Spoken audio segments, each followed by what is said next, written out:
Shalom, puji syukur kehadirat Tuhan kita Yesus Kristus, sehingga pada saat ini kita masih diberikan nafas kehidupan, kesehatan, kekuatan yang selalu baru di tiap waktunya.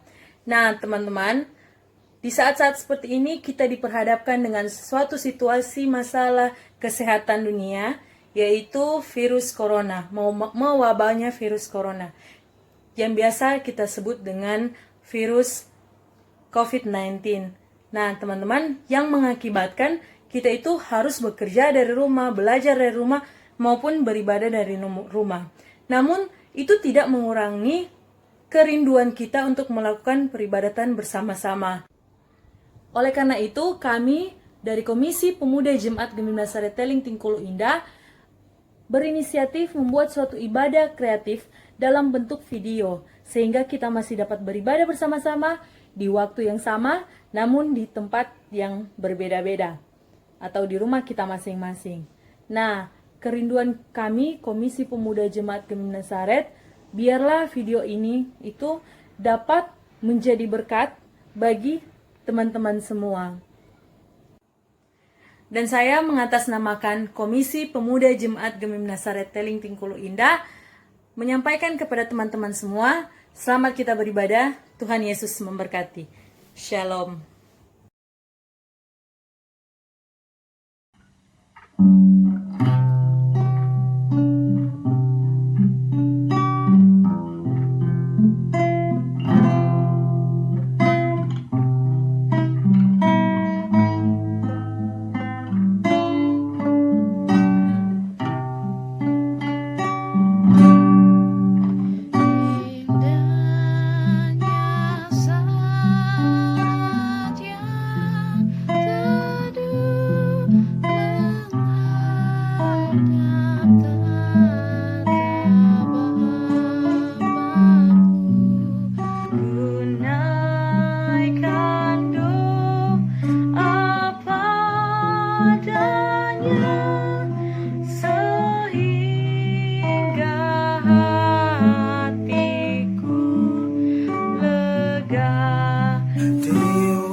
Mari kita satu dalam doa, kita berdoa. Terima kasih Tuhan, Engkau begitu baik dalam kehidupan kami di tengah-tengah pelayanan pemuda Jemaat Gemim Nazaret Teling Tingkulu pada saat ini Tuhan. Walaupun kami tidak terhimpun dalam satu ruangan yang sama, tetapi kami percaya Tuhan dengan iman kami, ketika kami punya kerinduan yang sama untuk bersekutu, memuji dan memuliakan nama-Mu di tempat kami masing-masing. Biar kami dipersatukan dalam iman kami Tuhan. Dan oleh karena itu, biar persekutuan ibadah pemuda tingkat Jemaat Gemim Nazaret kami buka hanya di dalam nama Yesus Kristus. Ia adalah Tuhan dan Juru Selamat kehidupan kami. Amin.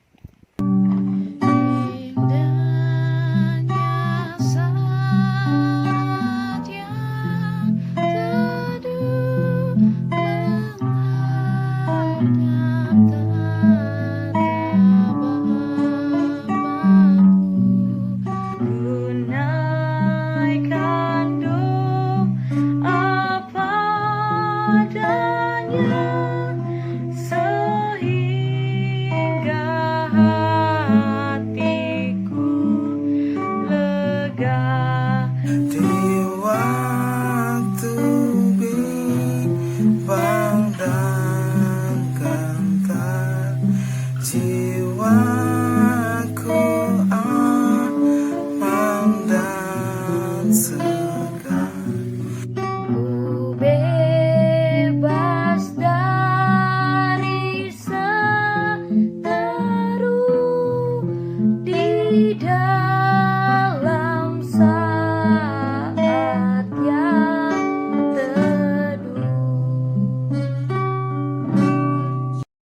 Marilah kita mendengarkan kebenaran firman Tuhan yang akan disampaikan oleh yang kekasih Penatua Sheila Rondonuwu selaku Ketua Pemuda Gemim Sentrum Manado dan juga selaku Ketua Wilayah Manado Sentrum.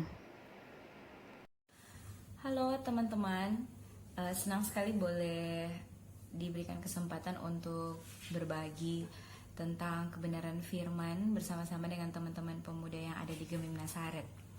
Bagian bacaan Alkitab yang akan kita baca dan renungkan bersama di saat ini yaitu dalam Kejadian pasalnya yang ke-6, ayatnya yang ke-5 hingga ayatnya yang ke-12. Mari kita membuka Kejadian pasalnya yang ke-6, ayatnya yang ke-5 hingga ayatnya yang ke-12.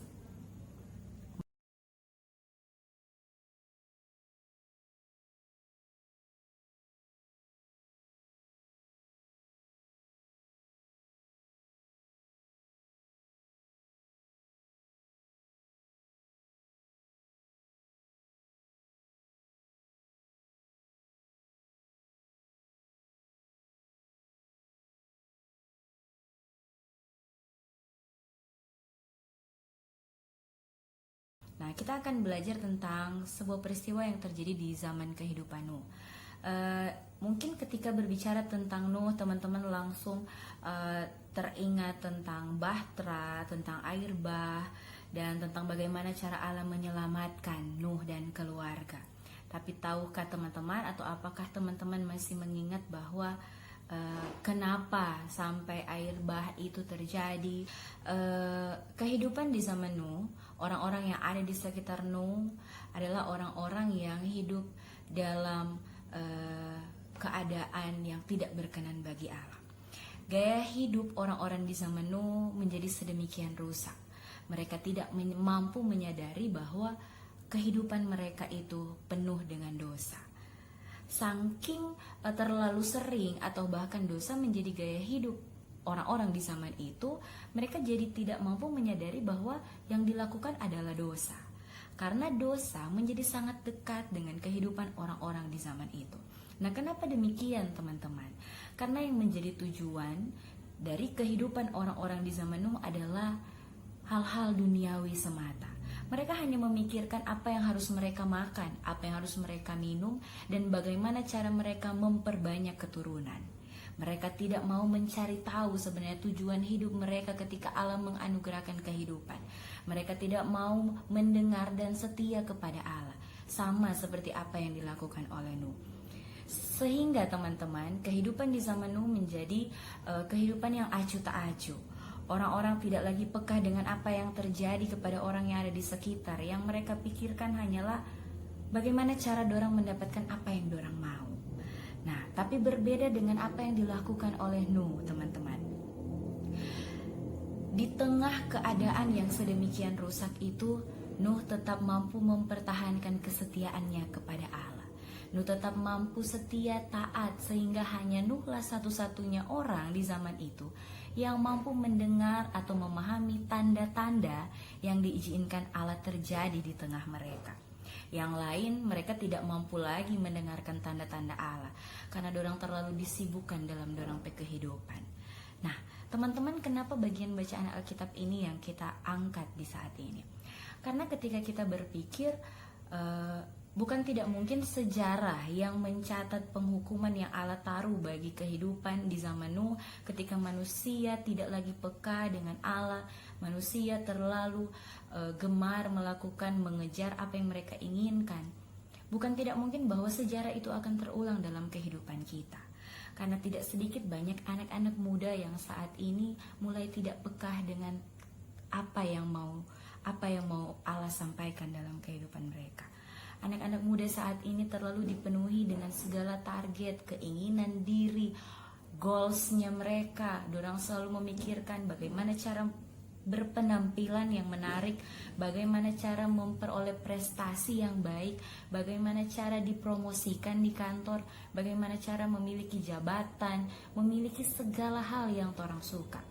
Hari-hari hidup ini sebagai anak muda, terlalu diisi dengan bagaimana cara kita punya iPhone X, bagaimana cara kita boleh bawa oto dengan dia, bagaimana cara kita tiap hari mesti mejeng di mantos. Hal-hal duniawi itu teman-teman yang menjadi tujuan kita hidup setiap hari. Dan tanpa kita sadari bahwa akhirnya kehidupan kita jadi sama seperti gaya hidup orang-orang di zaman Nuh. Torang tidak peka lagi dengan maksud Tuhan dalam torang pe kehidupan. Karena torang terlalu sibuk dengan torang pe maksud diri sendiri. Torang mulai mengabaikan apa maunya Tuhan dalam hidup ini. Torang terlalu memperhatikan apa torang pe mau sendiri dalam hidup ini. Nah, sehingga teman-teman penghukuman pun terjadi.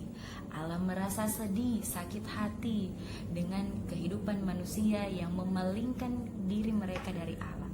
Akhirnya dihukumlah manusia dengan Allah menjatuhkan air bah. Hujan selama 40 hari lamanya terjadi.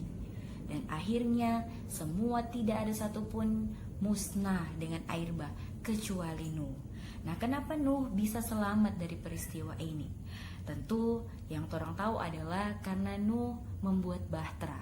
Karena Allah memerintahkan Nuh untuk membangun bahtera sehingga Nuh mampu selamat bersama dengan keluarganya. Tidak semudah itu teman-teman, untuk Nuh mampu mempertahankan ketaatan yang akhirnya mampu menyelamatkan dia, meluputkan dia dari penghukuman yang Allah berikan.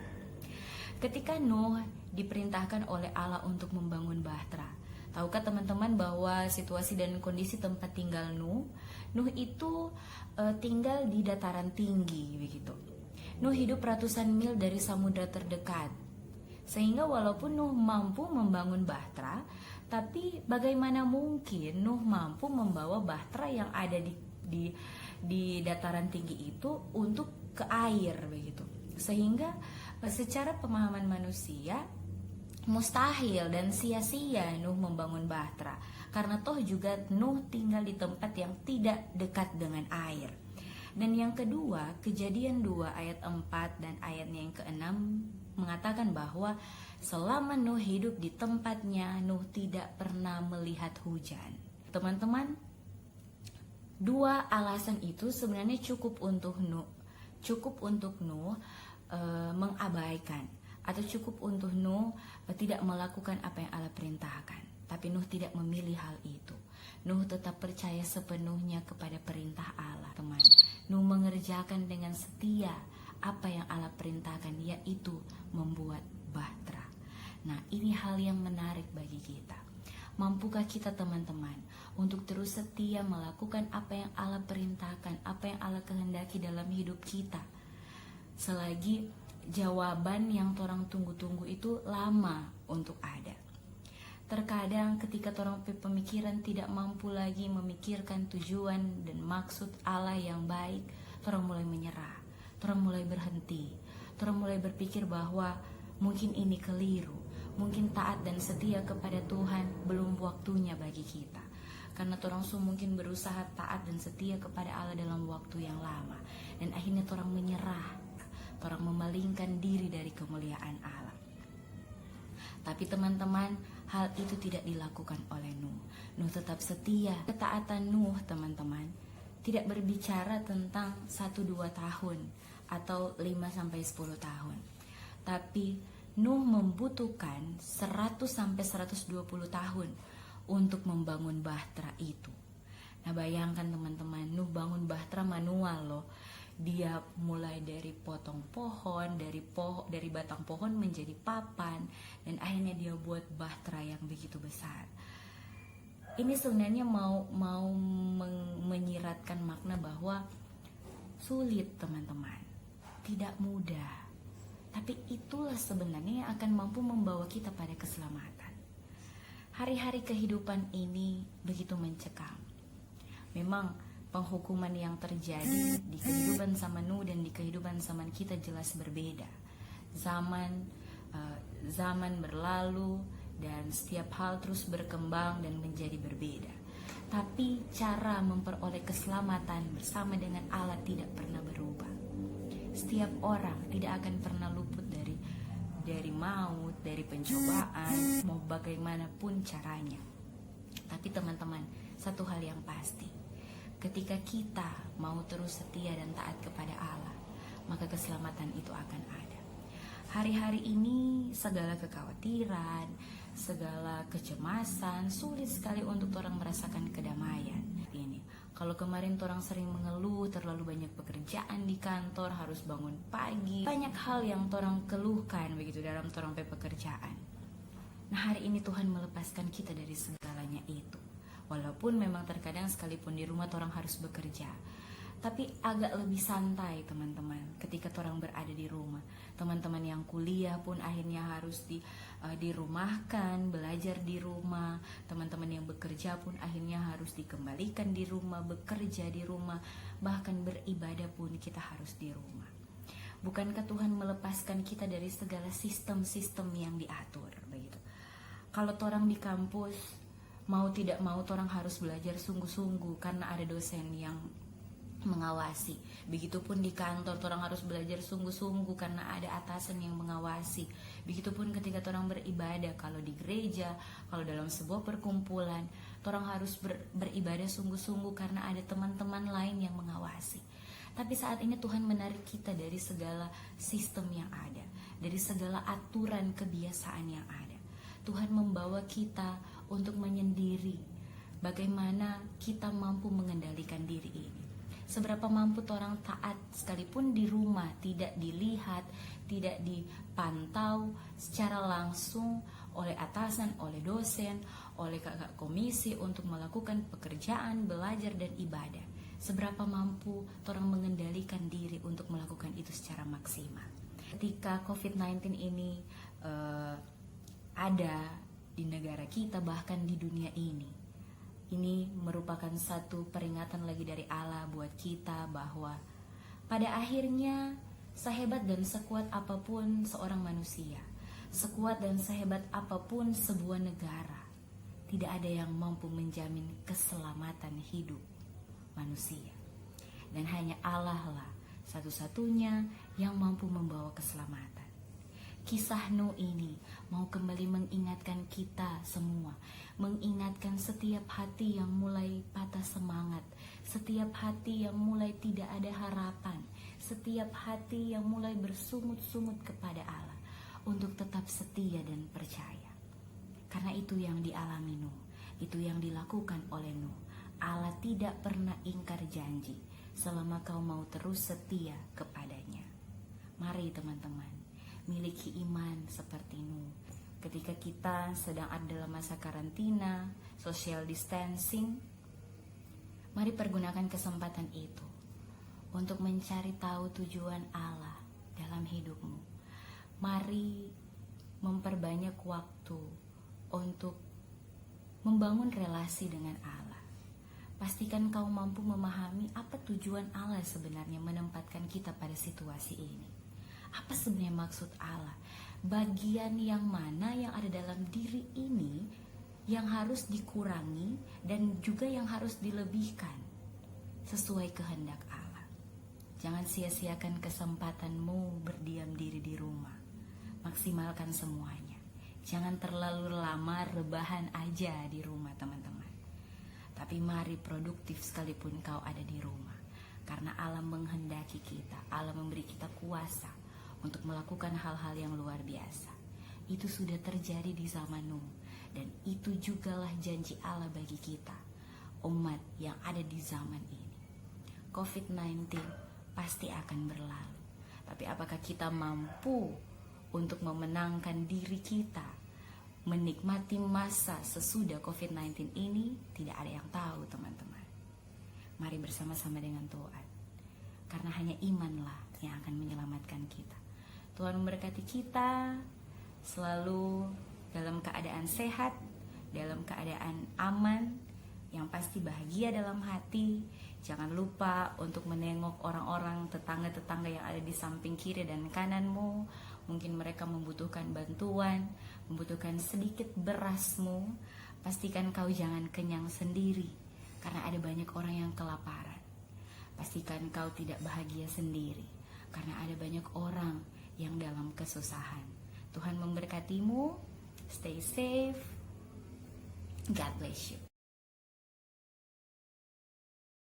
Marilah kita mempersiapkan persembahan kita masing-masing dan dengarkanlah nats persembahan kita dalam Keluaran 35 ayat 22. Hendaklah masing-masing memberikan menurut kerelaan hatinya, jangan dengan sedih hati atau karena paksaan, sebab Allah mengasihi orang yang memberi dengan sukacita.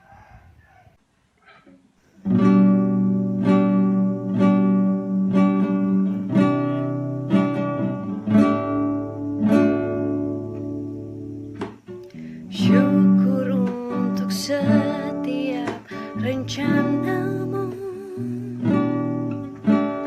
dan rancanganmu yang mulia. Dalam satu tubuh kami bersatu, menjadi duta kerajaanmu. ku ucapkan berkat atas Indonesia. Biar kemuliaan Tuhan akan nyata Bagi bangsa ini kami berdiri Dan membawa doa kami kepadamu, sesuatu yang besar Pasti terjadi dan mengubahkan negeri kami. Hanya namamu Tuhan ditinggikan atas seluruh bumi. Mari kita berdoa. Terima kasih Tuhan, lewat penyertaan-Mu dan perkenananmu, sehingga persekutuan ibadah pemuda Jemaat Gemim Nasaret boleh terlaksana, walaupun kami beribadah dari rumah kami masing-masing menggunakan sarana video yang boleh ada saat ini.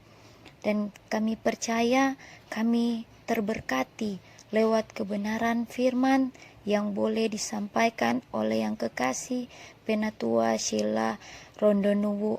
Diberkatilah Penatua Sheila dalam setiap tugas tanggung jawabnya Bapa. Biar firman yang boleh kami dengarkan Bapa itu menjadi kekuatan yang baru buat kami sebagai pemuda-pemudi untuk boleh menjalani hari-hari kehidupan kami sebagai anak muda, sehingga kami tetap kuat dan kokoh dalam iman percaya kami boleh jadi berkat dan teladan. Terima kasih Tuhan, kami berdoa untuk bangsa dan negara, terlebih saat ini Tuhan yang sementara melanda masalah yang sementara melanda dunia, yaitu wabah virus COVID-19. Kami tidak bisa berbuat apa-apa Tuhan dengan virus ini, tetapi kami sebagai anak-anak muda, kami punya iman, kami percaya ketika kami berdoa, bermohon dan berserah kepadamu, Engkau Allah yang hebat, Engkau Allah yang luar biasa, Allah yang lebih besar dari masalah kami, Allah yang lebih besar dari virus COVID-19 ini. Engkau juga Allah yang akan memusnahkan, menghancurkan virus COVID-19 ini, sehingga berhenti untuk meresahkan dunia, berhenti untuk meresahkan masyarakat yang ada. Terima kasih Tuhan, biar wabah virus ini dipatahkan di dalam nama Yesus Kristus. Berdoa untuk masa pemulihan bagi dunia, bangsa Indonesia, terlebih Sulawesi Utara. Biar semuanya ada dalam campur tangan-Mu yang penuh kasih. Para pasien yang terkena wabah virus COVID-19 ini Tuhan, biar ada dalam pemberkatan-Mu, pemulihan terjadi atas kehidupan mereka. Diberkati seluruh para dokter, tim medis Tuhan, obat-obatan, alat-alat yang mereka gunakan, dan juga vaksin yang mereka perlukan untuk boleh menyembuhkan para pasien yang ada. Biar semuanya Engkau sediakan yang terbaik Tuhan. Engkau ikut campur tangan dalam masalah ini. Terima kasih Tuhan, masalah ini kami hanya mau taruhkan ke dalam tangan-Mu yang penuh kasih. Biar perlindungan-Mu nyata bagi kami, anak-anak-Mu yang selalu berserah dan bermohon kepadamu. Terima kasih Tuhan, biar para pemimpin kami, pemerintah, diberikan hikmat kebijaksanaan untuk boleh menangani setiap masalah-masalah yang ada. Buat juga pemimpin-pemimpin gereja kami, biar mereka lebih bijaksana dan arif Tuhan, untuk boleh menjadi pelayan yang benar-benar melayani dengan hati mereka terpaut akan Engkau, sehingga pelayanan mereka berkenan di hadapan Engkau dan menjadi berkat bagi kami jemaat yang ada di Gereja Masih Injili Minahasa. Terima kasih Tuhan, Badan Pekerja Majelis Sinode, Badan Pekerja Majelis Wilayah, Badan Pekerja Majelis Jemaat, terlebih khusus di Jemaat Kemim Nasaret, kami hanya mau taruhkan ke dalam tangan-Mu yang penuh kasih. Berdoa buat pelayanan pemuda Jemaat Kemim Nasaret, biar selalu diberkati oleh-Mu, sehingga pelayanan ini berkenan di hadapan Engkau. Terlebih pelayanan saat ini yang boleh kami buat Tuhan lewat video ini, biar pelayanan ini berkenan dan menjadi berkat di tengah-tengah pemuda Jemaat Kemim Nasaret, dan bagi siapapun yang boleh mendengarkan, melihat video ini. Berdoa buat setiap teman-teman pemuda yang sementara ambil bagian dalam persekutuan lewat video ini, maupun yang belum sempat ambil bagian, biar nanti mereka tergerak untuk boleh bersama-sama melihat video ini, beribadah bersama, dan biar mereka boleh terberkati. Terima kasih Tuhan, seluruh kehidupan pemuda jemaat kami hanya mau serahkan ke dalam tangan-Mu yang penuh kasih. Masa depan kami percaya ada dalam campur tangan-Mu. Komisi Pemuda selalu diberikan semangat yang baru untuk menjalani pelayanan ini Bapa. Berdoa kami untuk semua yang ada dalam pelayanan Jemaat Kemim Nasaret, biar semuanya hanya ada dalam penyertaan-Mu yang penuh kasih. Ini yang menjadi doa ucapan syukur kami Bapa, yang boleh kami bawa hanya di dalam nama Yesus Kristus, yang adalah Tuhan dan Juru Selamat kehidupan kami, yang telah mengajar kami berdoa bersama-sama. Bapa kami yang di sorga, dikuduskanlah nama-Mu, datanglah kerajaan-Mu, jadilah kehendak-Mu di bumi seperti sorga. Berikan kami pada hari ini makanan kami yang secukupnya, dan ampunilah akan kesalahan kami, seperti kami juga telah mengampuni orang yang bersalah kepada kami. Dan janganlah bawa kami ke dalam pencobaan, tetapi lepaskan kami dari penjahat, karena Engkau yang punya kerajaan dan kuasa dan kemuliaan sampai selama-lamanya. Amin. Halo guys, saya mengatasnamakan Komisi Pemuda mengucapkan terima kasih bagi semua teman-teman yang mengambil bagian dalam peribadatan lewat video ini. Yakin dan percaya kita semua diberkati Tuhan, dan mari teman-teman kita tetap stay di rumah. Tetap di rumah, stay home, badiam jo di rumah, ikut anjuran pemerintah, oke? Deng jangan kumabal, please jangan kumabal. Barem-rem jo dulu, batahan-tahan jo dulu. Dan satu lagi, jangan lupa cuci tangan. Rajin cuci tangan, itu bagus for torang. Dan kesempatan pada waktu ini torang pakai tompe waktu untuk mendalami akan tentang firman Tuhan. Dan selalu berdoa, oke? Sampai ketemu di peribadatan selanjutnya. God bless you all. Bye-bye.